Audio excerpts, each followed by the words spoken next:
Ya, ketemu lagi teman-teman, apa kabar? Salam sehat buat semua teman-teman pemirsa Jogja TV dan YouTube channel, IG channel, Facebook Konco Gimpling 21 dan juga teman-teman yang ada di radio Suara Adiloka Group di Jogja, Purworejo, Kebumen, Banjarnegara, Jepara. Wah, keren. Dan saya masih di Konco Gimpling, malam hari ini di Tarumartani Cafe and Resto Jogja bersama sahabat-sahabat kami Batik Margaria, Bucini Leather, solusi mudah bebas dan lunas hutang bersama Karib Komunitas Anti Riba, Ahdan Haris 081994408888. Dan malam hari ini saya akan perkenalkan teman-teman dengan seorang narasumber yang luar biasa. Ya, Mas Coco. Ya. Lengkapnya adalah beliau Profesor Dr. Laksono Trisnantoro MSc PSD ya, atau biasa dipanggil dengan Prof Laksono atau Prof Coco ya. Gitu. Beliau adalah staf khusus Menteri Kesehatan Republik Indonesia dan guru besar di Fakultas Kedokteran UGM dan memegang Departemen Kebijakan dan Manajemen Kesehatan. Ya. Beliau sangat sibuk sebagai dokter dan akademisi ya Prof ya. Tapi malam hari ini kita akan mengobrol sesuatu yang berbeda dengan pekerjaan dunia medikal ya Prof Coco ya. Nggak tahu gimana Prof Coco ini punya tempat kecil ya, Java Tea House. Ya. Awalnya itu dulu rumah tuh. Rumah saya dulu. Rumah saya. Terus dibikin tempat nongkrong ngeteh gitu ya, Mbak Mi yang itu juga nggak buka resmi ya. Awal-awalnya gitu. Ya, teman-teman aja ngumpul di situ. Ya. Kita punya kelompok alumni SMA 3 Manaba 80 ya, yang sering ngumpul. Lama-lama menjadi Java Tea House. Betul ya? Nah, di Java Tea House ini tiba-tiba lama-kelamaan, terutama saat pandemi ini, Prof Coco ini itu menjadi pembina banyak musisi atau pelaku seni dunia panggung entertainment. Gitu ya Prof ya? Iya, biar nggak banyak lah. Ya. Nah, motivasinya adalah memberikan jalan rezeki di saat pandemi. Gitu Prof? Iya, betul. Nah, bagaimana latar belakangnya Prof? Ceritanya. Ya, makasih Mas Gimpling ya. Jadi memang pandemi COVID ini sesuatu yang luar biasa ya. Betul-betul kita tidak membayangkan seperti ini. Dan banyak profesi itu terdampak langsung ya. Ya, terutama entertain nih pertama. Apa? Entertain ya. Entertain ya, karena ya tadi yang Java Tea House itu kan suatu kafe kecil ya, yang memang beberapa. Di mana tuh alamatnya? Di Ring Road Utara, ya dekat Monjali itu ya, dekat Monjali. Ya. Nah itu ada musikus yang memang setiap Jumat Sabtu di situ untuk main organ ya. Tapi kan waktu itu kan lockdown ya hampir semuanya ya. Jadi tutup, kita tutup. Jadi sebelumnya sudah di situ ya? Sudah, ya. Pemain keyboard dan nyanyi sekaligus ya Mbak Uri itu ya? Ya. Oke ya. Terus lockdown? Lockdown, nah artinya organisasi nggak punya pendapatan. Nah kemudian kebetulan saya pencinta musik ya, cinta musik. Saya nggak bisa main musik ya, bisa menyanyi nggak bisa. Sama sekali suruh nyanyi lari saya. Sebentar, Prof Coco tidak hanya pencinta musik tapi juga penggerak. Iya, itulah. Organizer juga. Iya. Nah, kebetulan juga tadi saya sebagai dosen di Fakultas Kedokteran, Kesehatan Masyarakat dan Keperawatan UGM itu bertahun-tahun kita ngembangin teknologi webinar ya untuk seminar-seminar ke. Jadi sudah mengawali ya? Sudah sebelum pandemi COVID pun sudah. Ya. Sejak tahun berapa? 6 tahun yang lalu, 6 tahun. Sudah main webinar Zoom itu ya? Sudah. Zoom itu sudah. Nah, ketika pandemi itu teknologinya udah kita kuasai ya. Nah, ini yang menarik ya. Jadi melihat situasi itu, ya kemudian saya bilang pada Mbak Uri namanya ya, musikus organisnya itu, bisa nggak kita coba main itu pakai online ya. Jadi penontonnya bukan di kafe tapi di rumah masing-masing. Ya. Ya, kita coba dan waktu itu kita mulai pada waktu bulan puasa ya, setahun ini ya. Iya, setahun ya. Pada waktu itu Mbak Uri juga merasa ragu apa ada yang nonton. Ya. Nah, saya bilang pokoknya ada atau nggak ada yang nonton, saya tetap bayar sesuai dengan dulu pokoknya ya. Nah, akhirnya bisa. Ya adalah yang nonton pertama kali cuma 25 orang. kemudian terus berkembang dan teknologinya semakin kita kuasai untuk musik ya, karena itu nggak gampang tuh. Jadi mixernya juga harus diatur supaya nggak feedback, supaya bagus, bassnya keluar, lightingnya juga, triple-nya itu juga keluar ya. Jadi kita selama hampir 3 bulan mungkin Mas Kimling ya, kita uji coba sound engineer kita itu mencoba-coba nih, eksperimen dengan teknologi online untuk organis sama band kecil ya. Nah, dan teman-teman saya juga banyak yang suka musik ya, dan saya minta mereka untuk ngetes gimana nih suaranya nih. Dan nggak cuma di Jogja, ada teman yang ada di Tegal, ada yang di NTT. Ada yang luar negeri juga ya? Oh banyak, Melbourne juga ada, Amerika juga ada. Nah, gimana suaranya? Oh, dia komentar, oh kurang ini, kurang itu. Nah, lama-lama jadi bagus juga. Nah, setelah itu, kemudian kita mulai bikin tema-tema, dan yang menarik apa? Kita juga membuka begini ya, siapa yang suka nyanyi dulu di kafe tapi nggak bisa datang karena pandemi, itu ada program sing from home ya. Menyanyi dari rumah ya. Jadi mereka kirim video, atau kalau mau berani live ya live pakai telepon, tapi ini risiko tinggi karena bisa frekuensinya nggak pas ya. Delay ya. Yang banyak pakai video. Nah, video ditayangkan pakai itu layar TV atau layar hijau itu ya. Kemudian organisnya mengiringi, ya. Jadi live, mix antara video tadi dengan live organ. Nyanyi yang direkam tadi dengan live. Dan teman-teman yang ngirim video itu bayar Rp100.000. Ya. Jadi kalau misalnya satu malam itu ada 10 video, berarti penyanyinya dapat Rp1 juta. Ya. Penyanyi, organisnya, pengiringnya. Ya mungkin dipotong dikit-dikit ya.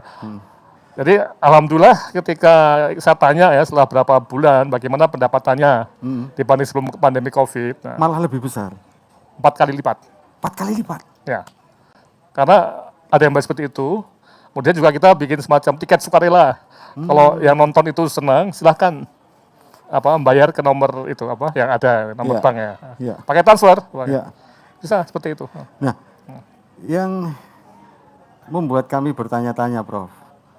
Anda ini kan sangat sibuk di dunia pendidikan kedokteran dan juga di urusan birokrasi pemerintahan bidang kedokteran. Karena menjadi penasihat di kayak tarif BPJS, mana-mana lah, gitu. Ya. Apalagi spesialis Prof. Coco, ada ya spesialis? Saya konsultan manajemen Pak, dan kebijakan. Kok menyempatkan diri secara intens? Motivasi utamanya apa tadi? Selain saya yang sudah sebutkan tadi. Ya, memang tadi ya membantu orang lain jelas ya. Tapi begini ya, dalam kehidupan kan kita nggak mungkin nih Pak, hidup itu kerja terus Pak. Kerja terus nggak mungkin Pak. Jadi kita ya kalau punya hobi apa, ya mari kita kerjakan. Dan gini Mas Kimling ya, dari mengelola seperti itu, sekarang dengan teknologi ya kita kan punya handphone ya, handphone seperti ini ya. Jadi dimanapun saya berada, saya bisa mengelola itu. Jadi nggak pernah, saya sampai pernah selama COVID itu ya, 3 bulan tuh nggak pernah ketemu dengan organisnya. 3 bulan nggak pernah ketemu? Nggak. Tapi menghasilkan rezeki untuk dia? Ya, karena semua pakai ini semua. Pakai handphone? Ya, nggak ada yang namanya rapat-rapat tuh, nggak ada pakai rapat ketemu, nggak ada. Tapi semuanya pakai WA, pakai telepon, dan pakai ini semua. Dan jalan. Ya. Jadi semuanya baik. Dan kebetulan saya juga tanya Mbak Puri tentang bagaimana penghasilanmu sebagai entertainer sebelum COVID dan setelah COVID. Meningkat, memang dia menyatakan meningkat. Ini satu fenomena juga ya? Ya. Nah, tapi gini Pak, yang jadi isu kunci itu kita memang kecil Pak ya. Jangan seperti kita tidak berambisi kayak 7 ruang itu ya, yang begitu besar ya. Nah, harapannya kita adalah banyak organis kayak Mbak Wuri itu ya, yang ada di mana-mana itu ya. Itu dikelola sehingga banyak organis yang bisa hidup di sini. Oke. Akan lebih menarik dengan Prof. Jojo tentang bagaimana kepedulian beliau terhadap para pelaku seni entertainment yang terdampak nomor 1 lah di dalam pandemi COVID ini. Setelah yang satu ini berlalu.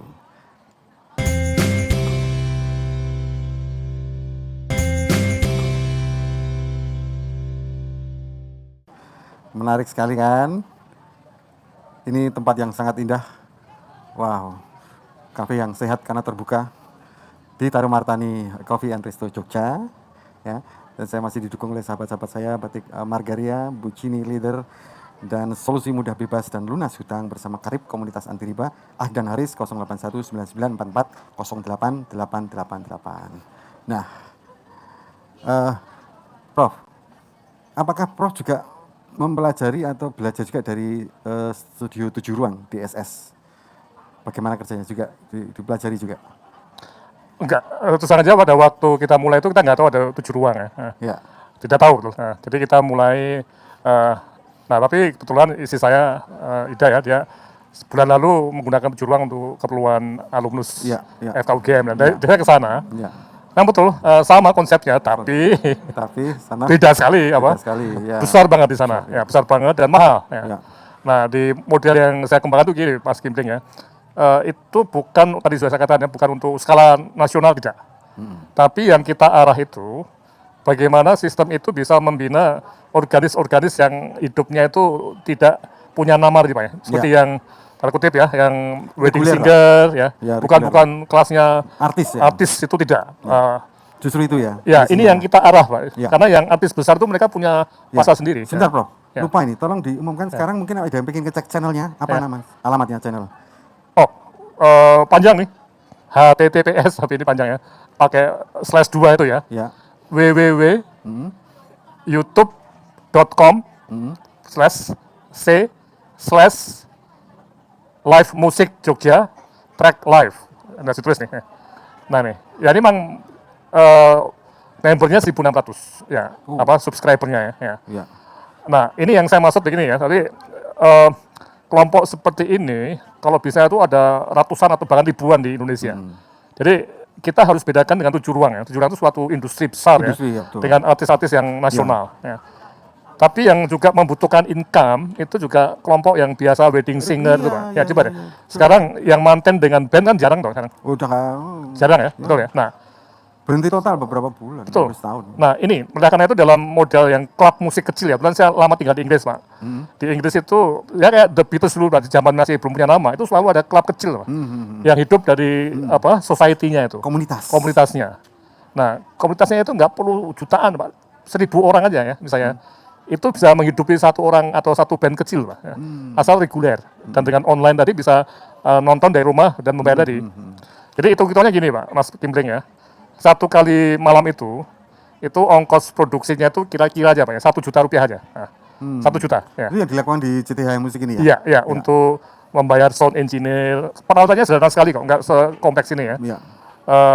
Nah, kalau kita bisa mendapat 2 juta, karena saya bukan cari uang ya, jadi yang 1 juta itu saya berikan langsung ke itunya, ke penyanyinya. Nah, kalau dapat 2,5 juta dari tips-tips ya, pokoknya semakin bahas dia dapat seperti itu. Jadi begini, penyiaran 1 malam itu berapa jam? 2 jam.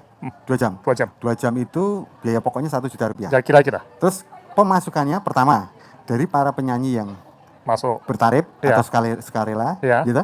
Jika ada sponsor? Sponsor ada, itu bisa sponsor itu begini ya, semacam kelompok alumnus ya. Ya, itu bisa. Yang reuni tertunda reuni, ini kan bisa. Mereka pengen atau mungkin ya kayak kafe ya. Kemudian juga ada filantropi, ada teman-teman saya yang juga mereka senang memberi sesuatu ya. Hobi berderma. Berbagi. Dia saya minta bisa nggak sponsori malam ini, dia bayar 2 juta. Nah 2 juta itu separuh untuk engineer-nya, separuh untuk musikusnya. Jadi seperti itu modelnya. Jadi kita memang tidak untuk cari uang betul ya, bisnis betul enggak. Tapi yang penting tadi Pak, kita menciptakan suatu suasana musik ya, ini klub musik lah ya. Sehingga eventnya itu bisa aja malam Plus atau blues night atau jazz night ya, atau lagu-lagu sangat lama ya. Ya kita memang mencari genre-genre yang menarik tadi. Dan ini kalau bisa mengumpulkan 500 penonton, 1.000 orang penonton atau 200 itu udah bagus ya. Karena sebelum pandemi yang nonton itu paling cuma 10 orang. Komunitas yang hadir. Iya, 15 orang. Malah lebih luas ya. Nah ini, tapi tadi kuncinya kita tidak mau atau tidak bermaksud seperti 7 ruang. Itu kelas yang beda. Kita masuk harus kecil Pak, tetap kecil. Tapi harapannya bahkan saya sudah membuat juga kursus untuk semua orang itu bisa dilihat di web juga ya, untuk membuat model seperti ini. Nah, jadi misalnya di kota Brebes, Salatiga atau Kupang, itu ada grup-grup band kecil atau organis tunggal. Prof mau Ya. berbagi ilmunya? Oh, ada semua. Silakan, ada yang udah mulai menggunakan juga. Cuman begini Pak Mas Gimbling ya, kita tetap butuh dalam kelompok kecil itu orang-orang ya, mungkin kayak saya ya, penggerak. Dan saya yakin di semua society itu pasti ada. Dari 1.000 orang itu pasti ada 1, 2, 3 orang yang mau seperti ini. Ya, bisa. Nah, jadi itu konsepnya kecil, tapi harapannya itu bisa banyak. Dan sudah terbukti ya? Sudah dilakukan dan terbukti. Ya. Mungkin ada total berapa musisi yang bisa? Nah, itu yang saya bina cuma satu keluarga ya. Satu keluarga ya. Tapi enggak, kemarin kan ada juga pemain-pemain ya. seperti. Nah, kemudian ada lagi satu band lagi. Satu band lagi. Dan ini ada satu lagi teman yang mau bikin ya. Nah, yang jadi kunci memang kembali lagi. Saya juga bilang pada musisinya, kalau musisinya itu tidak indah betul atau tidak menyenangkan di kuping atau di mata, ya lama-lama orang bosen. Ya, jadi nggak akan. Jadi harus kreatif, harus betul-betul menghibur dan yang sangat penting ini Mas Gimbling ya. Jadi beda dengan show di TV ya. Klub kecil ini bisa aja saya sebagai seorang yang mengirimkan lagu ya. Kemudian lagu saya itu saya juga bilang lagu ini saya berikan pada teman saya ulang tahun. Seperti ini saya dedikasikan untuk siapa? Untuk keluarga besar yang selama bertahun-tahun bersama ya.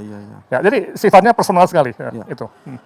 Jadi Prof Coco ini bergerak untuk mempertemukan antara para peminat seni dan pengiring seni dan pengorganize kemasan itu untuk di virtualkan. Begitu kan? Iya. Sehingga tapi dalam kelompok kecil ya? Iya, dalam kelompok kecil. Dan itu terjadi satu perputaran rezeki yang bisa dinikmati bersama. Iya. Ya kan? Iya. Seperti saya pernah lihat ya, itu kelompok dosen-dosen kedokteran senior dan profesor-profesor nyanyi, ada yang baca puisi, ada yang mempertontonkan karya-karya fotonya. Nah ini kan bagi siswa-siswanya kan menjadi penting. Karena kalau nggak nonton urusannya bisa repot nih.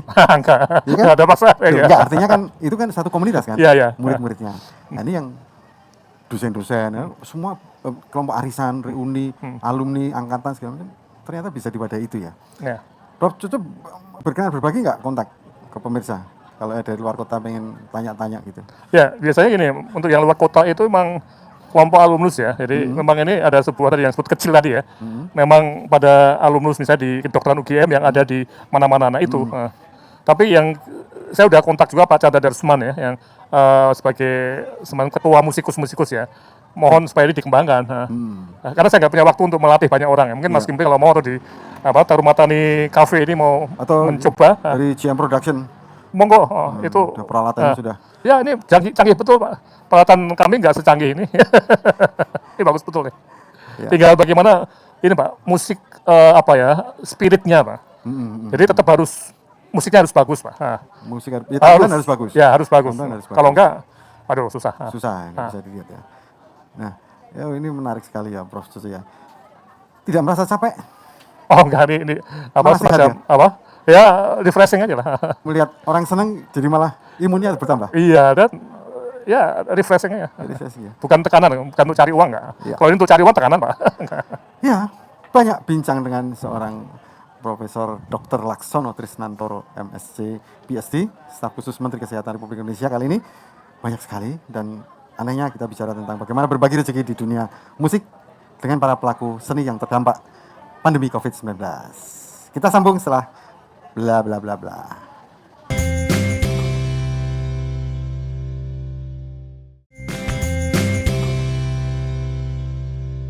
Ya, para pendengar di Radio Suara Adiloka yang ada di Banjarnegara, Jepara, Projo, Kebumen dan mana-mana. Asik kan? Saya masih di Tarumartani Coffee and Resto Yogyakarta. Ini ada di Baciro ya. Dulu namanya Jalan Argo Lubang. Jadi pabrik Cerutu Tarumartani. Cari aja di depannya ada ini. Dan disupport dengan sahabat saya, Batik Margaria, Bucini Leather, dan solusi mudah bebas dan lunas hutang bersama Karib Komunitas Anti Riba, Akdan Haris, 081994488888. Prof, menarik sekali Prof. Sedikit pertanyaan tentang perkembangan COVID-19. Bagaimana nih pengamatan Prof Coco? Ya ini sebuah, saya masuk yang serius ya. Ya COVID-19 memang sebuah pandemik yang betul-betul menggoncang dunia ya, global ya, pandemik global ya. Dan ini sebuah virus yang kita belum tahu persis bagaimana perkembangannya ya. Jadi dari kasus India ya, kita tahu ya pernah turun ya. Tapi ternyata virusnya itu mungkin mempunyai semacam mutan atau berubah yang menjadi sulit dikendalikan ini. Dan juga perilaku orangnya juga tidak social distance, tidak menggunakan masker atau seperti ini. Nah, akibatnya terjadi suatu second wave atau third wave ya di tempat lainnya yang menggoncangkan betul, dan ekonomi jelas berpengaruh ya. Terpengaruh sekali ya. Nah, ini yang perlu kita awasi di Indonesia. Oleh karena itu memang kita harus betul-betul awas, dan seperti ini kafe ini menarik ya. Ya memang banyak nggak pakai masker, tapi tempat terbuka ya. Jadi ini ya. Tempat terbuka ya. Nah, ini satu keuntungan ya. Tapi ini serius sekali Mas Kimpling ya. Serius sekali. Ya.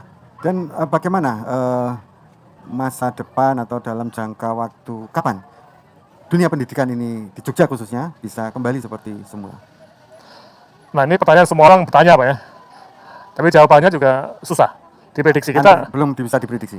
Ya, karena ada beberapa mungkin ya event ataupun tanggal-tanggal yang harus kita perhatikan ya. Seperti ini kita menjelang Lebaran ya. Mudik ya. Ya, mudik nih.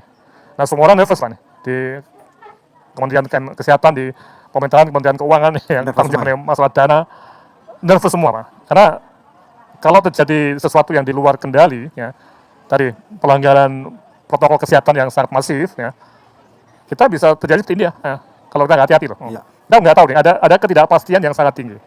Nah, karena itu ya mau tidak mau kita harus sadar diri. Ada sadar dan punya skenario tadi Pak. Skenario ya kalau memang nggak bisa ya kita tetap kembali ke model online seperti ini ya. Karena risiko sangat-sangat tinggi Pak. Kita nggak tahu virusnya itu barang bagaimana, itu problemnya Pak. Gitu ya. Ya kalau ya memang TBC itu lebih banyak yang meninggal TBC kan dibandingkan COVID ya. Tapi bakteri TBC itu kita udah kenal betul, ratusan tahun. Jadi perilakunya itu udah terlihat. Tapi yang COVID ini kita nggak kenal. Nggak kenal sampai sekarang pun perubahan tadi tidak bisa diprediksi. Di Indonesia di bidang mana yang mempelajari, mengulik tentang DNA virus COVID ini? Di lembaga mana, Prof? Ya itu dia di mikrobiologi ya. Sudah dilakukan terus ya? Terus, dan bahkan di Indonesia itu ada puluhan laboratorium yang khusus untuk memantau genomnya ya. Dari tadi kalau ada, misalnya sekarang ada yang diduga dari India datangnya, itu juga dilihat, dipantau apakah terjadi, apa bentuknya, ya virusnya itu bagaimana. Itu ya. Nah ini kita tuh seperti kayak intelijen tadi Pak, jadi harus menemukan ya, kemudian memantau ya, dan mengatasi ya. Terus saran Prof untuk vaksin, semua ikut? Ya. Atau melihat kondisi atau bagaimana? Vaksin itu harus ya. Kita harus ya, walaupun tidak berarti dengan vaksinasi itu selesai. Ya. Tapi ini bagian dari berbagai macam upaya usaha supaya kita itu turun. Ini. Ya. Tapi kalau kita divaksin kemudian kita melepas masker, melepas ini, kita anggap kembali normal, nggak bisa. Nggak bisa. Tidak bisa. Itu tetap harus hati-hati. Oke Prof. Kembali lagi ke dunia musik ya. Prof Coco sangat prihatin melihat kondisi para entertainer, para musisi manten, para musisi reunian, para musisi sertijab, gitu? Para musisi ulang tahunan, gitu? Reunian, yang lost job setahun ini. Nah, Prof Coco melakukan satu program yang sifatnya pribadi. Ada nggak dari lembaga lain, institusi lain yang lebih besar mengadopsi bahwa ini layak diberlakukan? Ya, saya justru dalam masa ke depan ini ya, ini juga termasuk ini Mas Kimpling ya, kita menyesuaikan model show kita itu dengan blended. Jadi mungkin nanti Taruh Matahari baru ini, Taruh Matahari Coffee ini ya, kalau tertarik itu bisa juga memblend antara musik live di sini, tapi bisa dinikmati juga oleh banyak pihak ya, di Jogja ataupun seluruh dunia dengan online tadi. Jadi konsep blended ya, campur itu menarik untuk kita eksplorasi. Nah, saya kedepannya itu sedang mencoba untuk membuat model ini lebih bagus, tapi saya nggak bisa sendirian. Jadi selama ini saya sendirian ngetak-ngetik ini ya. Tapi untuk masuk ke level yang lebih luas tadi itu saya butuh itu korporasi, entah itu for profit atau non profit ya, yang mau mengembangkan itu. Saya jamin teknologi online-nya, teknologi suaranya udah bagus ya. Jadi kuping nggak jelek lah, nggak sakit kalau mendengarkan musik online tadi ya. Didengarkan dari manapun, handphone apapun. Bagus ya. Sementara musikusnya juga ada semuanya ada semua. Banyak sekali. Nah sekarang penonton seperti ini Mas Kimpling, teman-teman yang seusia kita 60-an, ya udah menjelang senior ya, atau saya senior ya. Itu memang juga dianjurkan nggak usah lah banyak kumpul-kumpul malam-malam. Jadi saya bilang pada teman-teman SMA 3, teman-teman kita ya, mungkin kita harus pola kumpulnya udah harus beda. Karena risikonya tinggi sekali untuk yang para senior ya. Memang yang masih muda-muda seperti sekarang itu mungkin nggak masalah ya, 30-an, 20 tahun ya. Tapi yang tua-tua itu, nah Salahnya adalah bagaimana kita bisa menikmati musik dari rumah dan harus interaktif. Saya pengen musik lagu ini, saya bisa pesan. Ya. Yang nyanyi siapa? Mungkin teman saya yang di Balikpapan ya akan nyanyi. Saya call dia, tolong deh kamu nyanyi di sini, entah pakai video atau langsung. Ya. Jadi cafe on the air. Betul, cafe on the air. Ya. Dan kalau misalnya mau minta kopinya Tarumata ini juga pesen bisa dari sini, kirim Gojek. Ya. Jadi benar-benar visual yang menjadi real ya. Real. Lama-lama kita seperti itu loh. Betul. Ya. Coba deh. Saya nggak bisa di luar kemampuan saya terus saja untuk masuk ke level itu ya. Jadi saya butuh anak-anak muda yang punya visi bagaimana kafe masa depan ya yang blended tadi. Blended bahkan kopi yang di Tarumatan ini kan juga ada toh yang itu bisa dijual juga dan dikirim ke Balikpapan atau ke Lampung atau kemana sambil dengan ini. Seolah-olah benar-benar di lokasi ya. Ya, sama juga alat bikin kopinya pun juga bisa dijual. Satu langsung. Jadi rasa kopinya tuh ya sama. Termasuk merchandise-nya juga ya. Ini bisnis besar Pak, kalau mau lah. Tapi selagi ini saya nggak mampu ke sana. Saya cuma omong doang aja. Yang jelas Prof. Soco mempunyai database bahwa beliau membuktikan berbagi rezeki di sistem virtual stage cafe on the air di saat pandemi ini efektif. Bisa. Terbukti, ya, teruji, dan betul-betul bisa mendatangkan rezeki bagi sebagian orang. Boleh berbagi nomor HP? Bro. Boleh. Silakan. 081 125 3295. Diulangi, Bro. 081 125 3295. Ya, Anda bisa berkomunikasi dengan Profesor Laksono yang sangat peduli terhadap kehidupan para musisi di era pandemi. Luar biasa. Tips semua apa, Cok? Tips, moto. Motonya walaupun kita dalam tekanan, kita harus optimistik dan harus tetap kreatif dan inovatif. Gitu. Yes. Tekanan. Luar biasa bincang-bincang Konco Kimpling saat ini dengan Profesor Dr. Laksono Trisnantoro MSc PhD, staf khusus Menteri Kesehatan Republik Indonesia dan guru besar di Fakultas Kedokteran Universitas Gadjah Mada. Dan selamat untuk para pemirsa yang ada di Jogja TV, ada di channel YouTube, IG dan Facebook Konco Kimpling 21. Dan juga yang ada di Radio Suara Adiloka Group di berbagai kota di Jawa Tengah. Dan acara ini ditayangkan di 9 media penayangan audio dan audiovisual dan juga plus buzzer dan lain sebagainya. Karena inspirasi berbagi di saat pandemi menjadi pokok dalam hidup kita dan dalam kehidupan kita masa kini dan masa depan. Terima kasih, salam dari Tarumartani Coffee and Resto Yogyakarta. Dan dari sahabat kami Batik Margaria, Bucini Leather, dan Solusi Mudah Bebas dan Lunas Hutang bersama Karib Komunitas Anti Riba Ahdan Haris 081 9944 088888. Sampai jumpa.